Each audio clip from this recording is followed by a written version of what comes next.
Estamos de regreso, queridos amigos del Circuito de Éxitos, y vía Zoom tengo a mi querido amigo Rafael Arraiz Luca.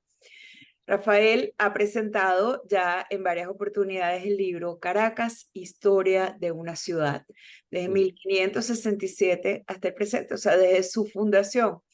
Y bueno, pues te doy la bienvenida, querido Caque, qué gusto tenerte en el programa. Muchas gracias, Carolina. Me río porque cuando Enrique Larrañaga lo presentó en el Buscón, dijo, esta es la 70ª presentación del libro. Pero tú sabes que me parece maravilloso que hayas hecho varias presentaciones, Y porque Caracas se ha faltan. convertido en una ciudad muy, pero buenísimo. Caracas es una ciudad muy grande y la gente que vive de repente en el este es muy difícil irse para el sur, la gente que vive en el sur llegar al oeste. Entonces a mí me parece fantástico que hayas hecho este como tour de presentaciones, porque Sí. yo Y creo que... ahora voy a Margarita y en septiembre voy a Barquisimeto y a Maracaibo. Sí, vamos a Ah, hacer pero qué una buena gira. noticia, porque aquí te están oyendo en muchos de esos lugares, así que ya Muy sabes bien. que la historia de nuestra capital, pues Sí. ahora vamos a empezar por el nombre. Ajá. Dice que Caracas es una hierba, que no había Sí. ningunos indios Caracas, sino que Caracas es la, ay, ¿cómo se llama? La pira, Sí, el bledo, es un el bledo. veredo, exacto. Sí, Ujú. los habitantes originarios del valle eran los toromaimas. Y cuando entran en relación con los españoles oían que ellos decían Caracas, Caracas, Caracas, porque se trataba de su dieta diaria. Eso era lo que ellos comían, ese bledo, que es una planta rastrera que crece naturalmente. Tú te consigues plantas Caracas, bledo o pira en cualquier sitio silvestre, ahí nace naturalmente, ¿no? Ujú. Es Entonces, divino, y es divino. bueno, sí, pues yo no lo he probado, pero si Tienes tú que lo dices, probar. Mira, yo- te voy a invitar a mi casa y te voy a hacer una sopa de bledo, una crema de bledo para que te mueras de la divinidad. bueno, maravilloso. En todo caso, los españoles solían combinar una voz indígena con una voz castellana. Entonces de ahí viene Santiago de León de Caracas, o puede venir Santa Fe de Bogotá, por ejemplo, San Francisco de Quito. Siempre era una combinación entre la voz indígena original y la voz hispana. Ahora, ¿cuántas veces se fundó Caracas, Caque? Porque hay Sí, gente que dice que Caracas antes de Diego de Lozada había sido fundada con el nombre sí. de San Hay Francisco por Francisco Francisco Fajardo. Fajardo. Ajá. Sí, hubo dos intentos anteriores, uno primero de Francisco Fajardo, que fracasó, y uno segundo de Juan Rodríguez Suárez, el hombre, el caballero de la capa roja, que era como lo llamaban, que fue Ujú, el fundador de Mérida. ujú. Él vino aquí a Caracas a fundar la ciudad,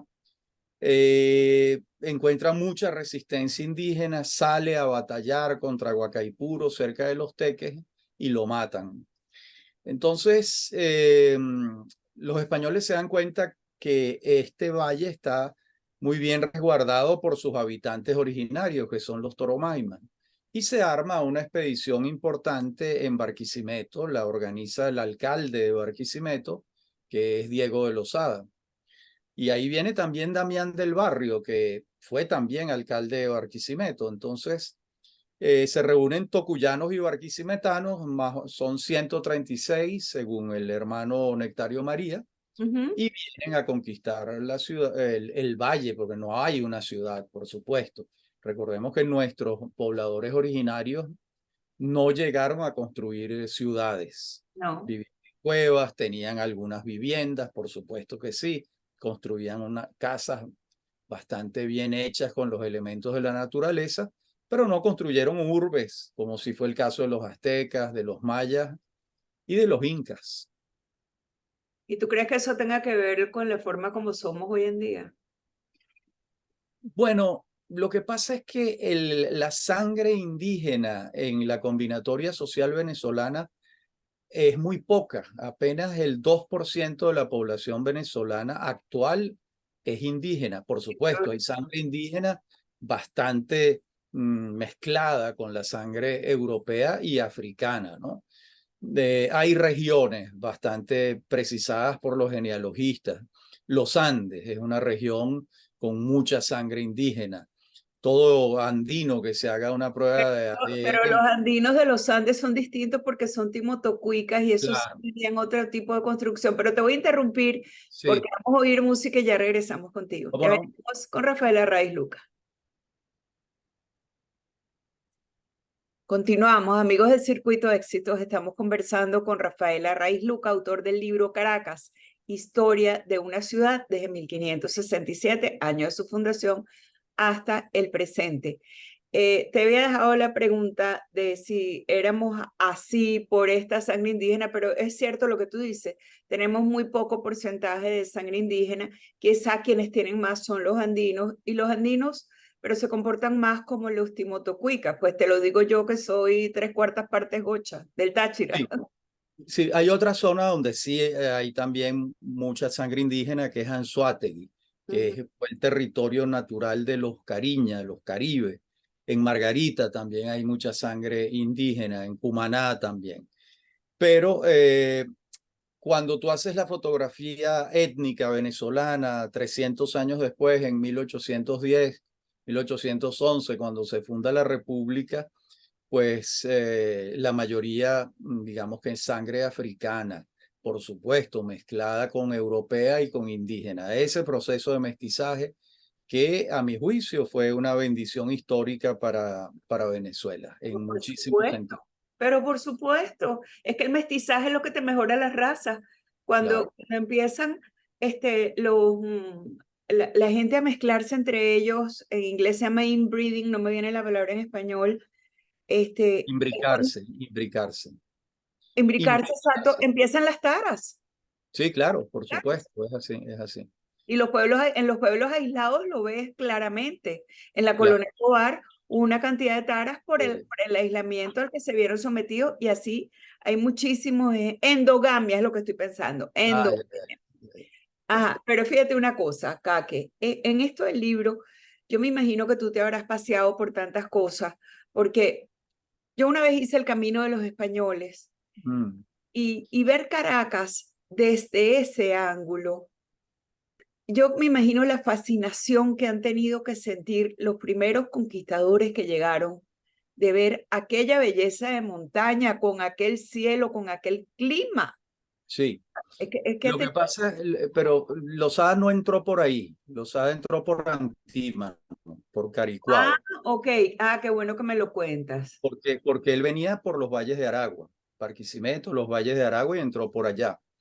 Los que entraban por allí, por el camino de los españoles, eran los que llegaban a Caraballeda, que fue el primer puerto, que es el que funda Lozada en un año después, en 1568. La Guaira es posterior, varios años después. Ujú. Sí. Mira, para contarte un poco el libro, esta es una historia, una sucesión de hechos cronológicos desde 1567 hasta nuestros días. Y el epicentro de esta historia es el desarrollo urbanístico de la ciudad. Entonces, donde se hace vertiginosa la historia es en el periodo que va de 1939 a 1979. En esos 40 años son los años en los que se construye la ciudad en la que nosotros vivimos. Claro, y además que es donde ves más la inversión por concepto de la renta petrolera, ¿no? También, también, por supuesto, por supuesto. Entonces, claro, los tres siglos de la ciudad en tiempos coloniales, hay un crecimiento muy pequeño. Tú Ujú. calculas que el año 1600 Caracas tenía, según el censo eclesiástico, 2000 personas. Y un siglo después, el año 1700, tenía 6000 personas. Eran ciudades pequeñas. El gran crecimiento de la ciudad se da en el siglo XVIII. Fíjate, el siglo comienza con 6000 personas, pero cuando Humboldt pasa por aquí, el año 1800, ya calcula 50.000. Y la ciudad se hace una ciudad rica, próspera, en el siglo XVIII, gracias al cacao, sobre todo a la exportación de cacao. De allí la denominación grandes cacaos, empiezan a aparecer grandes Claro, familias. pero en el siglo XVIII están las dos guerras de independencia, o sea, la guerra de independencia y la guerra federal, que En también el 19, población. en Ah, el en el 19, 19, perdón, 1800, exacto, que sí, diezman sí. la población. Claro, ahí en el siglo XIX pasan varias calamidades. Una, la emigración a Oriente, que la ciudad se vació, se fueron alrededor de 20.000 personas. Con las guerras de independencia se murió mucha gente. El terremoto de 1812 es el más grave, el más severo que ha padecido la ciudad en toda su historia. Así Quedó es. prácticamente en ruinas. Ujú. Entonces tú vas a ver una reconstrucción de la ciudad ya a partir de 1870 con Guzmán Blanco, que es realmente el que tiene un criterio urbanístico europeo muy francés y va a construir buena parte de la ciudad que todavía sobrevive en el centro. Y de las partes más lindas que tenemos en Caracas, que nuevamente vamos a oír Vamos música, a, sí. así que ya regresamos contigo. Ya venimos con Rafael Arraiz Luca. Continuamos. Estamos conversando con Rafael Arraiz Luca, autor del libro Caracas, Historia de una ciudad, 1567 al presente. Hablaste de Guzmán Blanco y a Guzmán Blanco tenemos que agradecerle muchas de las cosas bellas, de las bellísimas edificaciones que todavía hay en Caracas, porque yo creo que no sé si tú estarás de acuerdo con esto, que nosotros fuimos una capitanía general, pero también los Belser nos echaron una broma muy grande porque los Belser vinieron a depredar, porque cuando tú ves Guatemala, que fue una capitanía general también, en Guatemala hay unas construcciones que no hay en ninguna parte de Venezuela. Sin embargo, Guzmán Blanco, con esas ideas de grandeza, de que le encantaba París, de que quería hacer de Caracas una ciudad europea, pues construyó gran parte de lo lindo que todavía nos queda. Sí, y bueno, y la ciudad, de acuerdo, y después la ciudad moderna. Ahí hay varios personajes que hay que recordar. Al presidente fundador de la Comisión Nacional de Urbanismo, 1946, que es Leopoldo Martínez Olavarría, Polito Martínez, como Polito, se le sí. conocía. Y en 1952, el ingeniero municipal es Pedro Pablo Aspuro. Ellos dos, cada uno en su momento, conciben un plan de desarrollo de la ciudad.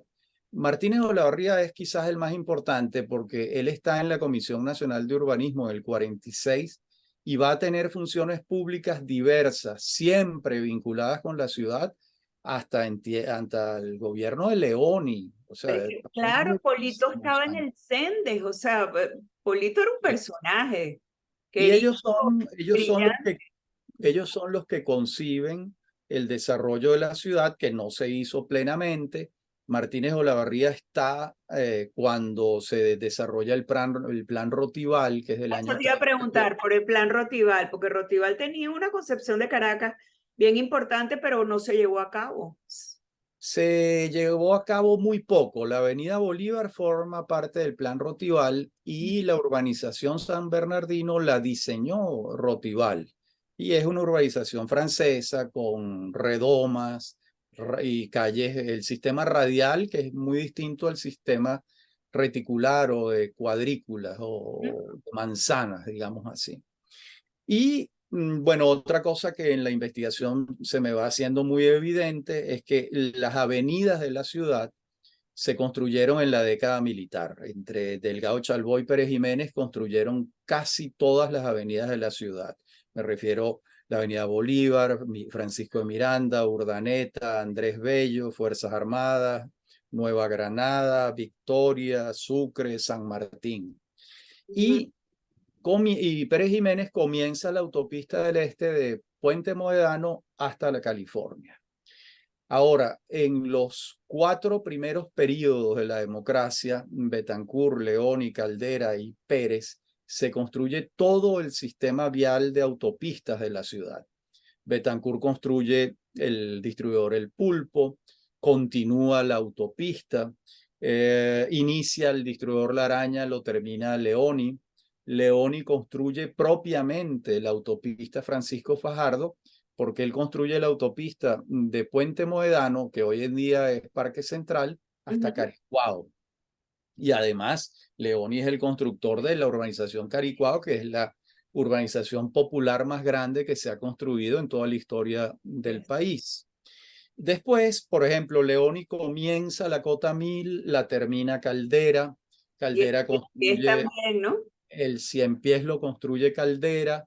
Caldera construye el segundo piso de la autopista del Este, la autopista Prados del Este, La Trinidad y los túneles. De modo que en 1979, y Pérez construye el crecimiento de la ciudad porque construye la autopista Caracas-Guarenas-Guatire y empiezan a construirse las viviendas de interés social en todo el Valle de Guatire. Claro, y toda esa parte que es el área metropolitana de Caracas, Sí, entonces en el año hacia el este, ¿no?